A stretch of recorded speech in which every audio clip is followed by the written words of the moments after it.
Dale Bowman and welcome to Get Published TV. This is the only dedicated show on the internet to help authors and aspiring authors to write, publish and market their own best-selling book in 8 minutes a day. Now in today's episode we're going to explore 3 different processes or ways in which you can actually start writing your book. Because the reason why so many people come into that thing called writer's block is that they don't have a plan. They don't actually know where they're going. So in a future episode, we're going to talk about how to actually develop a plan and a structure. But there's actually a process that goes before that, which is what I sometimes call, the brain dump, is getting the information out of your head and getting it in to a particular format.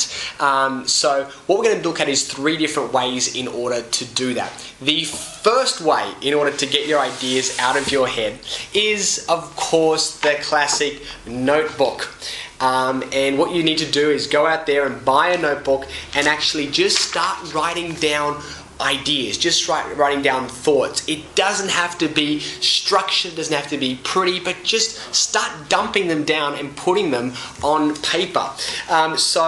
Because we all have time, but it's just not sometimes blocks of time. We've got like little pockets. Maybe you arrive at work 10 minutes early, or maybe you probably don't arrive early, but you've got time on the bus or maybe on the train or in a taxi cab, and you've got ideas. So just make a note of them. Or maybe when you get home and after you've put the kids to sleep and you're having a glass of red wine or a cup of coffee, you can again just take a few minutes to write things down. But if you've got this on you at all times, just start putting down either stories or maybe it's sentences, just what I would call memory triggers. You don't need to write down the whole thing, but if you just write down, like for me, there's a little story that I tell called the funnel story. Maybe one day in a future episode I'll talk about the funnel story and how it actually works.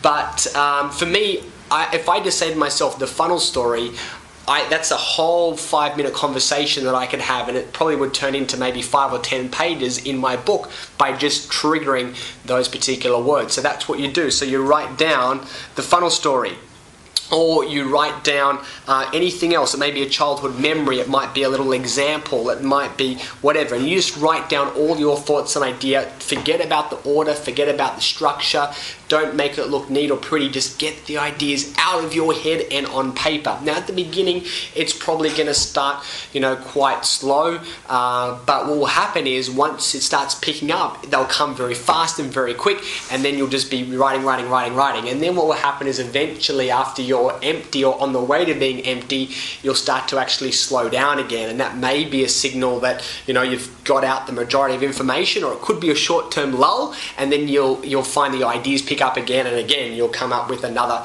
20 or 30 different points. But start actually doing that, and I'd probably recommend that for at least 1 month you just write down points. You don't actually write your book, you just write down points and ideas. Because what a lot of people do is they said, okay, I'm going to start to write my book now, and they don't really have any points there, and they maybe get 1 or they maybe get 2, but then they get stuck because they don't know what to kind of write next. But if you've got in a notebook, you've got 10 or 20 pages of different dot points or different kind of bubbles of ideas. Some of you would maybe prefer to do it in a mind map form, where you have your topic area there and all of the offshoots of that in different bubbles around the side. Then it makes it so much easier to write.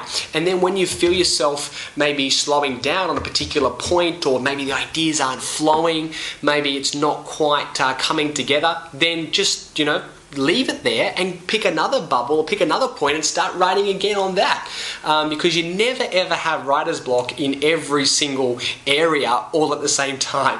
What you'll find is you may have a writer's block on one particular topic or one particular idea, but if you get stuck, then forget it. Come back to it later on, go on to something else, and then again that flow will start to come back. And then always it happens when you revisit that original point after you've maybe ignored it for a few days or even a few weeks, bang, you have a breakthrough and you start writing much quicker and faster. So that's the first tip, having a notebook with you. Carry it with you everywhere you go and writing down different ideas that pop into your head.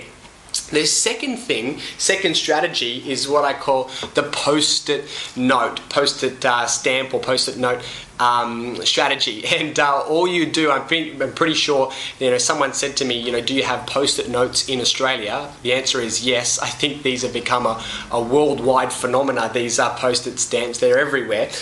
Simply, it's just a little bit of paper with a bit of sticky on the back, and you just have this pad with you, and you just write down those, words. As I said before, the funnel story. So I'm writing that down now, and either what I could do is, if I like, is just stick it in my book like that, and I just fill up my book with a whole lot of these, because why? This is portable. And then when I get home, what I can actually do is I can take all the post-it notes out of my book, and I can start to actually stick them up on a board. And I've got dozens of these things, and what I can then start to do is I can then start putting them into chapters. So you can even start breaking it up like this with different chapters. Here's chapter 1, chapter 2, chapter 3, chapter 4, and you can actually start playing around with these. So chapter 1 starting to take shape, and then you can go to chapter 2 and start filling that out. And all these ideas were just random thoughts in no particular order, but now you're actually starting to get structure. Now you can actually start to write much easier. And if you feel like an idea, after you've got them all out there, then you may feel, this one here actually belongs in chapter 4 as opposed to chapter 1, and you can start to play around. Because what you might find is one particular chapter has maybe 12 or 13 post-its, and another one has only got 1. And so therefore it's a bit lonely. There's maybe not enough depth or substance to that particular idea. So therefore you can chop and change. And I find that that's a really cool way to go, is to write it on post-it notes, stick it in a book, because you can take that anywhere, and then take those post-it notes out of your book and stick them up onto a wall. Maybe you can't draw on your wall, so maybe it's a whiteboard, or you can do it on just sheets of paper that you stick up on the wall. There's a couple of different ways, but buying a whiteboard from any type of office store isn't very expensive. I think this one was around about 70 or 80 bucks. Not very expensive, but they can be really valuable for you to just get your ideas out there and on paper. Again, this works for writing non-fiction, and also the same ideas works for writing fiction as well. Same principles apply. Now, that's one particular, that's another particular method. In that same vein, here we've got another theory, which is the 3x5 cards. So this is similar to the post-it notes, where you just basically write down. Maybe here you don't just write down a trigger, but maybe even you can write down sub-points, because you've got some more space to actually work with here. You can even draw pictures, or you can do examples. The only negative with this is you can't actually stick them into your book, but what you can do is just put an elastic band around them and carry them in your pocket. But then the good thing about this, as opposed to just a book, is that you can then start to order them and put them into an actual order. And then once you've got your order, then you can number them, and then when you're actually sitting down to actually write your book, you just think, well, where am I going to start with today? And you go through and go, oh, okay, I'll start with number 7, or I'll start with number 12, and you start writing about that until all of those topic areas have been fleshed out. So that is the second one. And the third strategy, I think I've been talking now for close to 8 minutes. So rather than trying to go through this third idea and not really do it justice, I'm actually going to cover it again.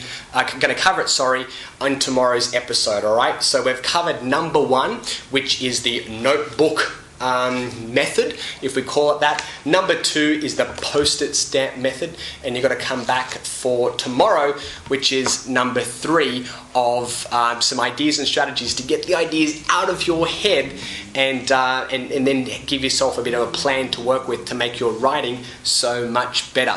This is Dale Beaumont from Get Published TV. Thanks for watching. See you again next time.